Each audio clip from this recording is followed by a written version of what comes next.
Hi friends, welcome to Vaishnav property. ನೋಡಿ, ರೋಡ್ಗೆ access ಆದಂಗೆ 1 ಎಕರೆ 22 ಗುಂಟೆ ಒಂದು ಅಗ್ರಿಕಲ್ಚರ್ ಲ್ಯಾಂಡ್ ಬಂದಿದೆ. ಇದು ನಿಮಗೆ ಮೈಸೂರಿಂದ 60 ಕಿಲೋಮೀಟ್ರ್ ಆಗುತ್ತೆ ಮತ್ತು ನಂಜನಗೂಡಿಂದ 40 ಕಿಲೋಮೀಟ್ರ್ ಆಗುತ್ತೆ. ಜನರಲ್ ಕ್ಯಾಟಗರಿ ಬರುತ್ತೆ ಮತ್ತು ತಾರೋಡಿಂದ ನಿಮಗೆ ಒಂದು 300ರಿಂದ 400 ಮೀಟ್ರ್ ಬರುತ್ತೆ. ರೆಡ್ ಸಾಯಿಲ್ ಬರುತ್ತೆ, ಕೆಂಪು ಮಣ್ಣು, ಜನರಲ್ ಕ್ಯಾಟಗರಿ ಬರುತ್ತೆ ಮತ್ತು ಒಳ್ಳೆ ವಾಟ್ರ್ ಬೆಲ್ಟ್ ಇರೋಂಥ ಏರಿಯಾ. ವಾಟ್ರ್ ಸೋರ್ಸಿಂಗ್ ತುಂಬ ಚೆನ್ನಾಗಿದೆ ಏರಿಯಾದಲ್ಲಿ. ನೋಡಿ, ಅಲ್ಲೊಂದು ಮರ ಕಾಣಿಸ್ತಾ ಇದೆಯಲ್ಲ, ಅದೇನೇ ತಾರೋಡಿಂದ ಒಂದು 3ನೇ ಜಮೀನು ಬರುತ್ತೆ ಅಷ್ಟೇ.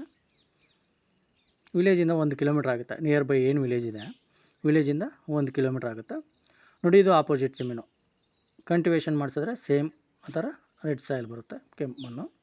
ಪ್ರೆಸೆಂಟ್ ಇವಾಗ ಅವರು ಹುರುಳಿ ಏನೋ ಹಾಕ್ಕೊಂಡಿದ್ದಾರೆ. ನೋಡಿ, ಇವರು ಟೋಟಲು ಅಂದರೆ 1 ಎಕರೆ 22 ಗುಂಟೆಗೆ 33 ಲ್ಯಾಕ್ಸ್ ಹೇಳ್ತಾಯಿದ್ದಾರೆ, 33 ಲಕ್ಷ ಹೇಳ್ತಾಯಿದ್ದಾರೆ. ಅಂದರೆ ಟೋಟಲ್ ಪ್ರೈಸು ನೆಗೋಷಿಯಬಲ್ ಆಗುತ್ತೆ. ಇಂಟ್ರೆಸ್ಟ್ ಇದ್ದರೆ ಕೆಳಗಡೆ ನಂಬರ್ ಕೊಟ್ಟಿರ್ತೀನಿ, ಕಾಲ್ ಮಾಡಿ. ವೈಷ್ಣವ್ ಪ್ರಾಪರ್ಟೀಸ್ ಕಡೆಯಿಂದ ಒಂದೊಳ್ಳೆ ಬೆಸ್ಟ್ ಪ್ರೈಸಲ್ಲಿ ಮಾಡಿಕೊಡೋಣ. ಲ್ಯಾಂಡ್ಗೆ ಒಂದು ಸಲ ವಿಸಿಟ್ ಮಾಡಿ, ತುಂಬ ಚೆನ್ನಾಗಿದೆ ಲ್ಯಾಂಡು. ವೀಡಿಯೋ ಇಷ್ಟ ಆದರೆ ಲೈಕ್ ಆ್ಯಂಡ್ ಸಬ್ಸ್ಕ್ರೈಬ್ ಮಾಡಿ. Okay, thank you friends.